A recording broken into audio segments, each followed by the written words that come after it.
ఆ స్వాగ్ ఏంటి, ఆ స్వాగ్ లో ఆ స్టైల్ ఏంటి, ఏమన్నా ఉందా? అదిరిపోయింది. ఇలాంటి పదాలు చాలా చాలా చిన్నగా అనిపిస్తాయి. ఈ బైక్ మీద గానీ ఆ సిగరెట్ లీడింగ్ స్టైల్, ఆ మెషిటిస్ హ్యాండ్లింగ్ స్టైల్, గూస్ బంప్స్, ఒళ్ళు ఒక్కసారిగా గగ్గురు పడిచింది. And the way of the story telling, Persian king అంత పెద్ద ఆర్మీ ఉన్నా ఒక్కడితోనే ముందుగా చెప్పేవాడు. అంటే ఆ సుల్తాన్ కి తన మీద ఎంత నమ్మకం, తన కోసం చచ్చిపోయే ముందు కూడా చెప్పిన పని పూర్తి చేసే చేస్తాడు అని చెప్పకనే చెప్తున్నారు. వీడు ఒక మెకానిక్ అని సింపుల్ గా డిగ్రేడ్ చేసి చూపిస్తూ తను చేసిన విధ్వంసాన్ని మనకు ఈ ట్రైలర్ కట్ లో హైలైట్ చేసి చూపిస్తున్నారు. అది మామూలుగా లేదు. అలా దేవాన్ని డిగ్రేడ్ చేసి ఎలివేట్ చేస్తున్నారు. అలాగే వర్ధన్ కూడా ఎలివేటెడ్ గా చూపిస్తూ మళ్ళీ డిగ్రేడ్ చేసి చూపిస్తున్నారు. అంటే తనని ఎవరూ లెక్క చేయడం లేదు అన్నట్లుగా చూపిస్తున్నారు. సో మనోడెళ్ళింది ఆ ఒక్క ఎంట్రీ చేయించడానికని మనకు ప్రీవియస్ అండ్ ఇప్పుడు ట్రైలర్ లో చూపిస్తున్నారు. సో ట్రైలర్ ఎలా ఉందో ప్రత్యేకంగా చెప్పాల్సిన అవసరం లేదు. ఆ స్వాగ్, ఆ style, it's crazy crazy bonkers. Detailing number 1. ఈ తలుపుకు మేకులు ఎందుకు కొడుతున్నట్టు దేవా? మన గెస్ మేబీ వాళ్ళ అమ్మని ఆరు వరదని ఆ ఇంట్లో జాగ్రత్తగా పెట్టి ఎవరు ఆ తలుపుల్ని తెరవకుండా చేయడం కోసం అయ్యుండొచ్చేమో. అండ్ ఆల్సో ఫైట్ చేయడం కోసం. అంటే మేబీ వచ్చిన వాళ్ళను ఆ డోర్ వైపు గా పుష్ చేసి దాడి చేయడానికి కూడా అవ్వచ్చు. ఇది గెస్. బట్ దానికి ఎక్స్ప్లెనేషన్ మూవీలోనే డీటెయిల్ గా తెలుసుకోవాలి. అండ్ మేబీ అదే టైంలో వాళ్ళ ఏరియాలో గొడవలు జరుగుతున్న దృశ్యాల్ని చూడొచ్చు. అంటే ఈ వర్షంలో కొట్టుకునే సీన్స్ లోనే ఈ డోర్ సీన్ కూడా వస్తుంది. సో ఆ టైంలో మెరుపుల్ని ఈ డోర్ సీన్ దగ్గర గమనించవచ్చు. మేబీ మన గెస్ నిజమైతే దేవా అండ్ దేవా వాళ్ళ అమ్మ వాళ్ళు సడన్ గా వరదకు చెప్పకుండా వాళ్ళు ఇంటి నుండి వెళ్లిపోయి ఉండొచ్చు. సో మేబీ దాని కారణంగానే వరద తన చేతికి ఉన్న ఆ కడియాన్ని విసిరిపడేయొచ్చు. ఎందుకంటే తన స్నేహితుడు ఇచ్చిన కడియం కాబట్టి, తనకు చెప్పకుండా వెళ్లిపోయాడు కాబట్టి. ఆర్ వాళ్ళ నాన్న రాజమన్నారు కారణంగా దేవా వాళ్ళ ఫ్యామిలీ వాళ్ళ ఇంటిని విడిచి వెళ్లిపోయినందుకు వాళ్ళ వంశానికి చిహ్నంగా వేసుకున్న ఆ కడియాన్ని కోపంతో విసిరిగొట్టుండొచ్చు. Detailing number 2. శృతి హాసన్ గారు ఏకే ఆద్య మందు దొరుకుతుందా అనే డైలాగ్ లో చూసాంగా, అక్కడే తన చేతి మీద ఒక రోజ్ లాంటిది ఒక టాటూ ఉంటుంది. అది దేనికోసం వేశారో ఐడియా లేదు. బట్ కనిపించింది, మీకు చెప్పాను. అంటే అది రియల్ లైఫ్ లో ఉందా లేక మూవీ కోసం పెట్టారనేది ఐడియా లేదు. బట్ మన ప్రీవియస్ ట్రైలర్ 1 బ్రేక్ డౌన్ లో దేవా వాళ్ళ అమ్మను ఏదో అన్నందుకు ఫైట్ చేస్తున్నాడు అని మాట్లాడుకుందాం. ఈ డీటెయిల్ లో స్పాయిలర్స్ ఉంటాయి. దేవ వాళ్ళ అమ్మ ఒక టీచర్ అని మనకు తెలుసు. అది ట్రైలర్ 2 లో క్లియర్ గా తెలుస్తుంది. సో అక్కడే మనకు ఒక కొటేషన్ కోట్ ని చూడొచ్చు. దాన్ని మనం మన ట్విట్టర్ అకౌంట్ లో కూడా నిన్నే ఆల్రెడీ పోస్ట్ చేసాం. Which is victories don't come from wars, they come from forgiveness. So ఈ కోట్ గురించి తర్వాత మాట్లాడుకుందాం. బట్ ఆ ప్లేస్ వచ్చేసి క్లాస్ రూమ్. అండ్ అదే క్లాస్ రూమ్ లో ఆద్యను కూడా మనం గమనించవచ్చు. సో తన మీద ఉన్న ఆ వైట్ కలర్ చున్నీని కూడా గమనించవచ్చు. సో ఆద్య ఆ స్కూల్ దగ్గర ఉన్నప్పుడు ఎవడో ఆక్తాయి ఆద్య చున్నీని తీసుకొని వెళ్లిపోయి ఉండొచ్చు. కట్ చేస్తే నెక్స్ట్ సీన్ లో దేవా వాళ్ళ మదర్ లంచ్ బాక్స్ తీసుకుని ఆ రౌడీస్ గురించి చెప్తే అప్పుడు దేవా ఆ రౌడీస్ ని చిరకబాతాడు. అలా వాళ్ళ చెంపల్ని వాళ్లే కొట్టుకునేలాగా చేసి ఆ చున్నీని తీసుకుని చున్నీ లేకుండా ఉన్న ఆద్య దగ్గరకు వెళ్లి ఇచ్చి ఉండొచ్చు. సో ఈ పోస్టర్ మనకు ముందే రివీల్ చేశారు అఫీషియల్ గా. బట్ ఆ పోస్టర్ లోని సీన్ ఎగ్జాక్ట్లీ ఇక్కడే జరిగి ఉండొచ్చు. అండ్ సేమ్ డ్రెస్ ని ట్రైలర్ 1 లో అండ్ ఫస్ట్ పోస్టర్ లో మనం గమనించాం. సో దేవా ఫైట్ చేస్తున్నప్పుడు ఆద్య అలా చూస్తూ ఉంటుంది ఆ వ్యాన్ లో కూర్చొని. Detail number 3. వరదని ఆ కుస్తీ పట్టి నిలువైన అడ్డగాడిద చిన్నపిల్లాడని చూడకుండా తనను తరిమేస్తే ఏడ్చుకుంటూ వచ్చిన వరదను వెంట పెట్టుకుని దేవా వాడితో ఆ కుస్తీ పట్టేవాడి ఆకారంతో సంబంధం లేకుండా వాడిని కొట్టాలని అనుకుంటాడు.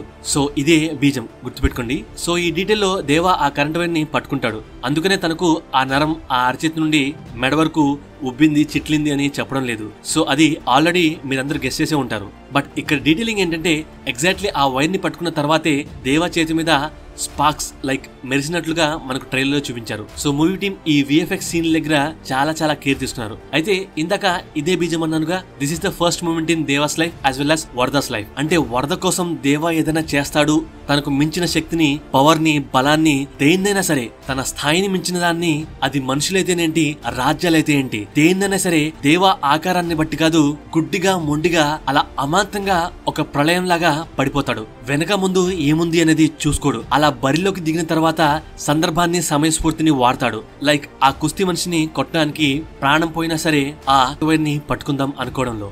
సో ఇదే చిన్నప్పుడు 10 ఏళ్ల వయసులోనే చేశాడంటే మరి ఇంకొక 15 ఇయర్స్ తర్వాత ఏమేం చేసి ఉంటాడు, ఎలా రాజ్యాల్ని పొడగొట్టుంటాడు అనేది జస్ట్ ఇమాజిన్. సో అందులోని కొన్ని సీన్సే మనకు ఈ ట్రైలర్ లో చూపించారు.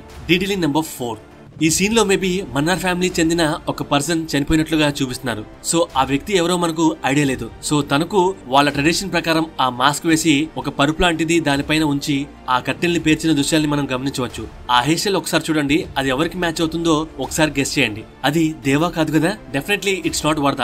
ఎందుకంటే వరద హెయిర్ స్టైల్ రింగిల్ గా కర్లీగా ఉండదు. సో ఈ పిక్ లో వరదని చూడొచ్చు. తన హెడ్ కి రెండు వైపులా కోత గురైనట్టుగా క్లియర్ గా కనిపిస్తుంది అండ్ హెయిర్ కర్లీగా ఉండదు. బట్ దేవా హెయిర్ స్టైల్ ఎగ్జాక్ట్లీ ఈ మనిషికి మ్యాచ్ అవుతుంది. బట్ యు నో వాట్, బద్ద శత్రువులు అయితే వాళ్ళిద్దరూ లాస్ట్ వరకు బ్రతికి ఉంటారు అండ్ ఒకరిని ఒకరు చంపేస్తాడు. సో వీళ్ళిద్దరూ దేవా అండ్ వరద కాదు. సో ఇక్కడ చనిపోయిన వ్యక్తి దేవా అండ్ వరద కాదు. బట్ ఒకరిని చూసి మనం రాకీ అనుకుంటున్నాంగా ట్రైలర్ 2 లో తను యంగ్ గా ఉండి జులపాల హెయిర్ స్టైల్ తో ఉన్నాడు. సో మేబీ తనే ఏమో చెప్పలేం. ఏమంటారో కింద కామెంట్ చేయండి. అండ్ ఎలాగో ఈ సీన్ గురించి మాట్లాడుకుంటున్నాం కాబట్టి సింహాసనం గురించి మాట్లాడుకుందాం. ఆ సింహాసనాన్ని బాగా అబ్జర్వ్ చేస్తే సుల్తాన్ సీట్ పైన ఉంటుంది. తన కాలు పెట్టుకునే చోట అటుపక్క ఇటుపక్క చెరు 2 సీట్స్ ఉంటాయి. అంటే టోటల్ గా 4 సీట్స్ ఉంటాయి. సో తన వెనక నిలబడే ఆ నలుగురు తన కాళ్ళ దగ్గర కూర్చుంటారు. సేమ్ అదే సింహాసనాన్ని పోలిన ఒక ఇమేజ్ ని మనకు ట్రైలర్ 2 లో చూపించారు. వాళ్లే వీళ్ళు. ఇందులో మధ్యలో ఉన్న దొర విచ్ ఇస్ కింగ్ అండ్ వెనకాల ఉన్నది వాళ్ళు తన కాళ్ళ దగ్గర కూర్చునే ఆ నలుగురు. మేబీ మేజర్ తీర్పులప్పుడు అలా కూర్చుంటారేమో ఆర్ వాళ్ళు హైడ్ అయి ఉంటారేమో. అది మూవీలోనే చూడాలి. Detail number 5. ఈ పెద్ద పెద్ద గోడల నుండి మనకు కాన్సాస్ సిటీ లోపల భాగాల్ని చూపిస్తున్నారు. సో ఈ కాన్సాస్ సిటీ గురించి మాట్లాడుకుంటే ఇది ఇండియాలోనే ఒక ప్లేసే. ఈ విషయాన్ని ఇంటర్వ్యూలో పృథ్వీరాజ్ సుకుమార్ గారు ఆల్రెడీ చెప్పారు. అయితే రియల్ గా ఖాన్సార్ అనేది ఇరాన్ కంట్రీలోని ఒక ప్లేస్. అయితే ఈ ట్రైలర్ లో పర్షియన్ కింగ్ సుల్తాన్ అనే ప్రస్తావన వస్తుంది. Persia is nothing but Iran. Iran ని ఒకప్పుడు పర్షియా అని కూడా అనేవాళ్ళు. సో ఈ ఖాన్సార్ అనే సిటీ పేరుని ఐదర్ పర్షియా నుండి వచ్చిన ఒక పర్సన్ ఆ ప్లేస్ కి పేరు పెట్టుండొచ్చు. లైక్ 1000 years బ్యాక్ ఒక గ్రామం లాంటి ప్లేస్ కి ఆ పర్షియాకి గుర్తుగా అలా పెట్టుకుని ఉండొచ్చు ఖాన్సార్ అని. సో అలా ఆ క్రైమ్ సిటీ 1000 years గా ఖాన్సార్ సిటీగా పెద్దగా మారుతుంది. సో అలా దానికి ఆ పేరు వచ్చి ఉండొచ్చు. అందుకనే మనకు పర్షియాలోని ఒక సుల్తాన్ అని వస్తుంది. సో ఈ 1000 years బ్యాక్ వచ్చిన వాళ్ళ పూర్వీకులు మేబీ పర్షియా కింగ్డమ్ టైమ్ లోనే almost 2347 years to 2185 years back లో పర్షియా కింగ్డమ్ లో ఉన్న టైమ్ లైన్ లో వాళ్ళ అండర్ లో పనిచేసి ఉండొచ్చు. సో అక్కడ నుండి ప్రస్తుత డేట్ నుండి ఒక 1000 years బ్యాక్ ఈ కొండ ప్రాంతానికి వచ్చి దీనికి అక్కడి ప్లేస్ పేరుని లైక్ ఖాన్సార్ అని పెట్టుండొచ్చు. సో అక్కడి వాళ్ళే వీళ్ళ పూర్వీకులు కాబట్టి వాళ్ళ స్టోరీని ఇలా పర్షియన్ లో ఒక సుల్తాన్ ఉండే వాళ్ళు అని వాళ్ళ చిన్నపిల్లలకి చెప్తూ ఉండొచ్చు. అలా ఒక రాజు ఉండేవాడు, వాడికి ఆపద వస్తే ఇలా వస్తుంది అని చెప్పి వాళ్ళ స్టోరీస్ ని వీళ్ళు చెప్తూ ఉండొచ్చేమో. సో అందుకనే ఈ మన్నార్ ఫ్యామిలీ వాళ్ళు మోడర్న్ డేస్ లో కూడా ఓల్డ్ టైప్ ట్రెడిషనల్ వేర్ ని మాత్రమే ఆ రాజ దర్బార్ లో అండ్ ఇక కింగ్స్ అండ్ కింగ్డమ్ స్టైల్స్ ని ఫాలో అవుతూ ఉంటారు. అండ్ వాళ్ళ ప్లేస్ ని వెరీ లార్జ్ గా వాస్ట్ గా ఆ ప్యాలెస్ ని కట్టుకున్నారు. సో అందులో top family Mannar family. So ఈ ఓవరాల్ సిటీలో water ways, road ways and air ways ని మనం చూసాం. అండ్ ఇక్కడ ఎయిర్పోర్ట్ లో రన్వేని కూడా మనం గమనించవచ్చు. Detail number 6. ఈ పిక్ లో వరదరాజ్ మన్నార్ అండ్ టీమ్ హ్యాపీగా నవ్వుకుంటూ ఉంటారు. సో ఇది వరద ఫేస్ మీద ఘాటు పడక ముందు అండ్ మనం క్లియర్ గా చూడొచ్చు మేబీ ప్యాలెస్ బయట అయ్యుండొచ్చు. అండ్ ఈ పిక్ లో వరద ఫేస్ మీద ఘాటు పడి తనను ప్యాలెస్ నుండి గెంటేసిన తర్వాత తనను ఒకడు గుద్దుకుంటూ పట్టించుకోకుండా వెళ్లిపోతున్న దృశ్యాల్ని మనం గమనించవచ్చు. అంటే లిటరల్ గా వరదని ఎవరు వాల్యూ చేయడం లేదు, రెస్పెక్ట్ ఇవ్వడం లేదు అని క్లియర్ గా ఇక్కడ చూపిస్తున్నారు. Detail number 7. సో ఈ 2 minutes 23 seconds ట్రైలర్ లో కూడా ఆల్మోస్ట్ 1 minute వరకు మనకు దేవాన్ని చూపించలేదు. అంటే క్లియర్ ఫేస్ ని చూపించలేదు. ఆ తర్వాత బైక్ మీద స్వాగ్ లో స్టైలిష్ గా ఫైర్ లుక్స్ తో కింగ్ సైజ్ గా చూపించారు. సో ఇక్కడ వెనకాల అంత పెద్ద హెవీ సైజ్ మైనింగ్ ట్రక్స్ ని ఈ పిక్ లో ఉన్న మన దృష్టి అంతా ఆ దేవ పైనే ఉండేలాగా ఆ పిక్ ని అద్రిపాటుగా క్రేజీగా చూపించారు, డిజైన్ చేశారు మన డైరెక్టర్ గారు. అండ్ ఇక్కడ డీటెయిల్ ఏంటి అంటే ఆ ట్రక్ లో దేవా ఉన్నాడు, ఆ ట్రక్ ని నడిపేది దేవానే అని చెప్పడం లేదు, అది క్లియర్ గానే తెలుస్తుంది. కానీ ఇంకొక చిన్న డీటెయిల్ ఏంటి అంటే చాలా మంది అబ్జర్వ్ చేసి ఉండొచ్చు లేదా చూడని వాళ్ళ కోసం ఈ డీటెయిల్. అదే కాన్సర్ సిటీకి మైనింగ్ దూరంగా ఉండొచ్చేమో, దానికి సంబంధించిన రిజిస్ట్రేషన్ కలిగిన వెహికల్స్ ఇక్కడ ఉన్నాయి. లైక్ KH-23 అని, KH-15 అని.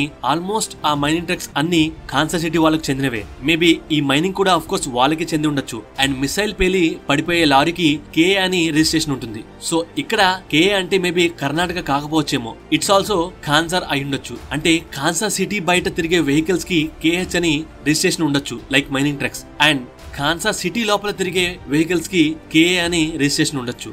సో ఆ సిటీ ఇండిపెండెంట్ గా ఉంటుంది, సెపరేట్ గా ఉంటుంది, ఇండివిడ్యువాలిటీని కలిగి ఉంటుంది కాబట్టి దానికి ఇష్టం వచ్చినట్టు దాని రిజిస్ట్రేషన్స్, దాని రూల్స్ ఉంటాయి. And also it's a crime city. So ఈ KH-15 లారీనే మన దేవా తోలుకొని వస్తుంటే ఎర్రతువాల అంకుల్ తిడతాడు, అది మీకు తెలుసు. బట్ ఇక్కడ ఫన్ థింగ్ ఏంటంటే వీడి లారీ ఎంత ఉంది అండ్ దేవా ట్రక్ ఎంత ఉంది, గుద్దితే ఈ లారీ పచ్చడి అయిపోతుంది. సో ఈ డైలాగ్ తెలుసుగా, స్కూటర్ గుద్దితే ఎలా ఉంటుందో తెలుసా, అలా ఉంటుంది నేను గుద్దితే. ఎగ్జాక్ట్లీ ఈ డైలాగ్ ఇక్కడ చెప్పాల్సింది. అయినా సరే మన దేవ తగ్గి వెళ్తాడు, ఎందుకంటే పిచ్చుకు మీద బ్రహ్మాస్త్రం వేయకూడదు అనుకుంటాడు కాబట్టి. ఆర్ అఫ్ కోర్స్ మేబీ వాళ్ళ అమ్మ కోసం అయిండొచ్చేమో. Detailing number 8. ఇలా వెళ్ళిన వరద అండ్ టీమ్ ఇలా దేవాన్ని తీసుకుని గ్రేట్ వాల్ దగ్గరకు వస్తారు. ఒకరిని ఎంట్రీ చేయించాలని అంటాడు వరద.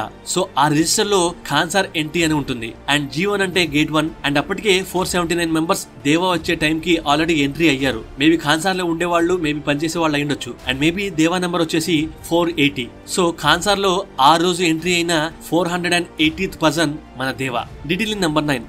Spoiler alert. ఈ సీన్ మీరు గమనించారుగా, మన దేవా ఆ సంఖ్యలను తునాతునకలు చేస్తున్న దృశ్యాలు. అయితే వరద అండ్ దేవా ఎంట్రీ అయిన తర్వాత వీళ్ళు దొరికిపోతే వీళ్ళని తీసుకెళ్లి సంఖ్యలు వేసి జైల్లో పెడతారు. అప్పుడే మనకు ఆ డైలాగ్ వినిపిస్తుంది, నిన్నెవడో ముట్టుకోకూడదు అని. ఆ తర్వాత వాళ్ళ టీం మెంబర్స్ అందరినీ ఇలా ఈ ప్లేస్ కి గొలుసులతోనే తీసుకొస్తారు. తీసుకొచ్చి విడతల వారీగా చంపడానికి ఇలా మోకాల్దండ వేయించి కాలుస్తారు. అయితే ఈ ఖాన్సార్ సిటీ జైల్ సెల్ ఒక్కొక్కరికి ఒక్కొక్కలాగా ఉంటుందేమో. లైక్ వీళ్ళందరినీ అండర్ గ్రౌండ్ జైల్లో పెట్టుండొచ్చు. లైక్ ఈ పిక్ లో బాగా తప్పులు చేసిన వాళ్ళని ఆర్ త్వరలో కాల్చే వాళ్ళని తీసుకొచ్చి ఇలా అండర్ గ్రౌండ్ జైల్లో వేస్తారు. జస్ట్ లైక్ RRR మూవీలో రామ్ చరణ్ గారిని వేసినట్లుగా. అంటే RRR ని కాపీ కొట్టారా అంటే కాదు. బ్రిటిషర్స్ రాకముందే అలాంటి అండర్ గ్రౌండ్ లోని పైన ఐరన్ ప్లేట్స్ ఉండే జైల్స్ ప్రపంచవ్యాప్తంగా చాలానే ఉన్నాయి. సో ఖాన్సార్ అనేది 1000 years back story and also వాళ్ళు ఎంత అడ్వాన్స్ గా ఉన్నా వాళ్ళ డ్రెస్సింగ్ స్టైల్ పీరియడ్ గా ఉంటుంది. అంటే పాత పద్ధతిలోనే ఉంటుంది. సో ఆ తర్వాత వాళ్ళ నుంచి తప్పించుకొని దేవా ఓచుకోత స్టార్ట్ చేస్తాడు. సో వీళ్ళందరూ కనిపిస్తున్నారు, ఈవెన్ దేవా కూడా కనిపిస్తున్నాడు ఇక్కడ. మరి వరద ఎక్కడ అంటే కత్తిగాటు పడే సీన్ లాగానే వరదను ముందు నీళ్ళలోని వేపించి ఫస్ట్ చంపడానికి ట్రై చేస్తాడు. అందుకనే ఆ నుంచున్న తిను ఆనంద్ గారు అండ్ తన పక్కన ఉన్న వ్యక్తి అండ్ నీళ్ళలోని వేసిన ఆ ముగ్గురు వెనకాల నుంచున్న ఆ వ్యక్తి కళ్ళల్లో నీరు తిరుగుతూ ఉంటుంది. చనిపోతామనే భయంతో కాదు, వాళ్ళకంటే ముందు వరదను చంపడానికి ట్రై చేస్తున్నందుకు. ఆ తర్వాత ఏం జరుగుతుందో నేను మీకు చెప్పాల్సిన అవసరం లేదు కదా. Detailing number 10. ఈ పిక్ లో దేవా గొడ్డల్ని ఎందుకు పడేస్తాడు? వాళ్ళందరినీ చంపేసినందుక ఆర్ వాళ్ళ అమ్మ వచ్చినందుక ఆర్ ఎవరినన్నా చూసినందుక. బట్ వన్ థింగ్, ఆ గొడవల్లో ఆ విలన్ గ్యాంగ్ లోని ఒకడికి పెళ్లి జరుగుతుందేమో అని నాకు అనిపిస్తుంది. అంటే ఈ పిక్ ని మనం ట్రైలర్ 1 లోనే గమనించాం. అదే ఒకడికి పూలమాల లాగా ఏదో మెడలో వేసింది. సో అది బలవంతపు పెళ్లి అయ్యుండొచ్చు. టీజర్ లో ఒక పూజారిని కూడా మనం చూసాం. దాని గురించి మనం టీజర్ లో కూడా మాట్లాడుకున్నాం. సో వాళ్ళ ఫంక్షన్ లైక్ ఏదో జరుగుతూ వాళ్ళ స్టైల్లో ఆ తంతులోకి మన దేవాని ఎవరో తీసుకువెళ్లారు. అంటే ఫైట్ చేసేలాగా ఎవరు కెలికారు అని. అండ్ అలాగే ఈ పిక్ లో పుష్ప మూవీలోని అల్లు అర్జున్ గారి మదర్ క్యారెక్టర్ చేసిన కల్పలత గారిని కూడా గమనించవచ్చు. సో తనేనా ఆర్ వేరే పర్సనా అర్థం కాలేదు, మీరు కింద కామెంట్ చేయండి. అండ్ ఆ కత్తుల్ని పడేసేది మేబీ వాళ్ళ మదర్ చూసారానేమో. బట్ మేబీ ఇక్కడ రెడ్ కలర్ డ్రెస్ వేసుకున్న వాళ్ళ కాపాడడానికి దేవా వచ్చాడా? అండ్ అలాగే ఈ సీన్ లో మనకు టాప్ యాంగిల్ లో చూపిస్తున్నారు. ఇందులో ఈ పిక్ లో ఇక్కడ దేవా వరద దేవా వాళ్ళ మదర్ ను కూడా మనం గమనించవచ్చు. Detailing number 11. The last detailing. Single రోలా డబుల్ రోలా? ఈ ట్రైలర్ వచ్చే వరకు సింగిల్ రోలే అనుకున్నాను. బయట ఎన్ని స్పెక్యులేషన్స్ ఉన్నప్పటికీ సింగిల్ రోలే అనుకున్నాను. బట్ ఈ ట్రైలర్ లో ఒక సీన్ లో మనకు బ్లర్ చేసి దేవాన్ని చూపిస్తారు. అయితే అక్కడ వైట్ షర్ట్ లాగా కనిపిస్తుంది. ఆ వెంటనే భూమిలో నుండి మిషన్ గన్స్ లేచి గోడ లోపల ఉన్న ఖాన్సార్ ఆర్మీ మీద అటాక్ చేస్తాయి. అయితే ఆ అటాక్ తర్వాత మన దేవా ఇలా గన్స్ అన్ని కాల్ చేసిన తర్వాత మషీటీస్ పట్టుకుని ఓచుకోత స్టార్ట్ చేస్తాడు. అయితే మనకు టీజర్ లో చూపించిన సీన్ లో కార్ లో నుండి ర్యాక్ ని ఓపెన్ చేసి తన బాడీకి అమర్చిన ఆ మెషిన్ గన్స్ అండ్ జీప్ మీద ఉన్న మిసైల్ అటాక్స్ ఆ ట్రక్స్ ని చేసిన తర్వాత లోపలికి వెళ్లే సీనా అది ఆర్ రెండు వేరు సీన్సా? అంటే బయట ఆ కొండ మీద ఉన్న వ్యక్తి ఈ మిసైల్స్ అండ్ మెషిన్ గన్స్ తో కాలిస్తే అక్కడ ఆర్మీని చింద్రవందరగా చేస్తే అప్పుడు మనవాడు లైక్ దేవా తన బాడీకి అమర్చుకున్న గన్స్ ని మెషిన్ గన్స్ ని కాల్ చేసిన తర్వాత మషిటీస్ తో ముందుకు పోతూ ఉంటాడు. అండ్ బయటే ఉండి దేవా లైన్ క్లియర్ చేసిన ఇంకొక ప్రభాస్ గారు స్వాగ్ లో జీప్ ఎక్కి జీప్ మీద కూర్చొని ఓ రేంజ్ లో గన్ పెట్టుకుని కాల్చుకుంటూ అలా వస్తూ ఉంటారు. అండ్ అలాగే ఈ గోడౌన్లోని జీప్ దగ్గర చూపించిన పర్సన్ ఆ బయట ఉన్న పర్సన్ ఇద్దరు ఒకటేనా? సో అలా ఒకడు చీమల్ని నలిపినట్లుగా కిందేసి మీదేసి పోట్లు పొడుచుకుంటూ ఓచకోత మొదలెడుతుంటే ఇంకొకడు నైస్ గా నీట్ గా ఖతం చేస్తూ స్వాగ్ లో గన్ తీసుకుని వస్తూ ఉంటాడా? ఆర్ ఇందాక చెప్పిందంతా నిజం కాదు, అసలు ఇక్కడ ఒక్కడే ఉన్నాడు, ఆ ఒక్కడే ఇదంతా చేశాడు విత్ ఏ పకడ్బందీ ప్లానింగ్ తో.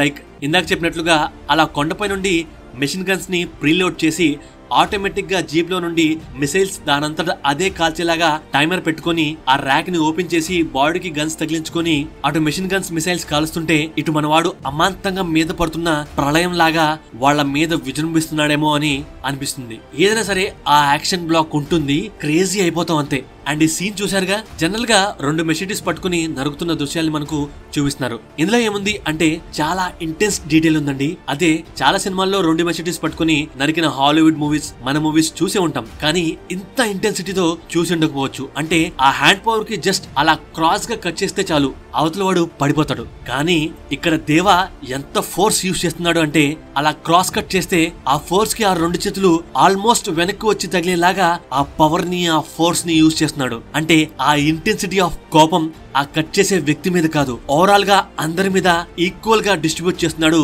దేవా. అంటే అంత కోపంగా ఆ ఫోర్స్ ని యూజ్ చేస్తున్నాడు.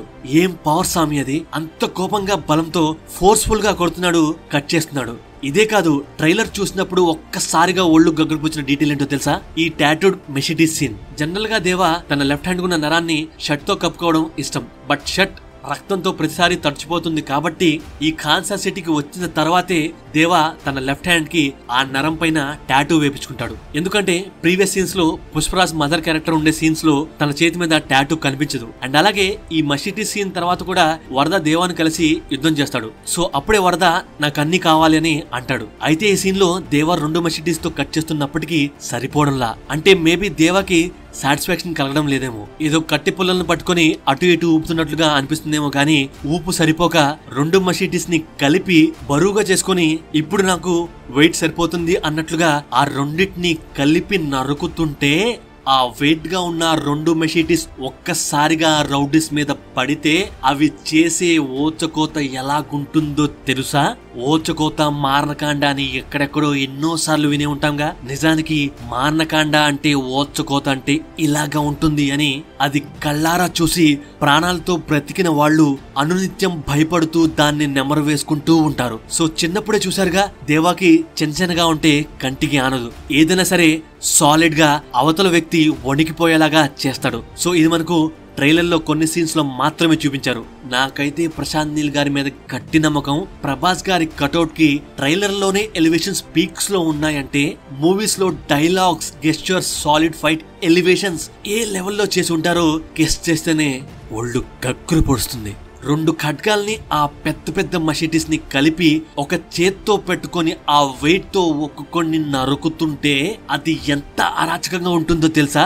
నేను అనుకున్నట్లుగా ఈ సీన్ లో అదే జరిగితే థియేటర్ లో చూసే జనాలు ఏంటిది ఇంత వైలెంట్ గా ప్రభాస్ గారిని చూపిస్తున్నారా అస్సలు అనుకోలేదు. అండ్ స్టార్టింగ్ లో ఒక కొటేషన్ చెప్పారుగా, the most violent man called one man the most violent అని, అది ఇదేనేమో అని అనుకుంటారు. అండ్ ఫైనల్లీ ఇంకా ఉన్నాయని నేను చెప్పను, ఒకవేళ ఉంటే సైలెంట్ గా వీడియో చేసి అప్లోడ్ చేస్తాను, చేసే ముందు చెప్తాను. సో చాలా మంది ప్రీవియస్ గా సెకండ్ వీడియో కోసం వెయిట్ చేశారు, సారీ బ్రదర్స్ చేయలేకపోయాను. హోప్ ఈ వీడియోతో ఆ కొరత తీర్చాను అనుకుంటున్నాను. Thank you and love you all.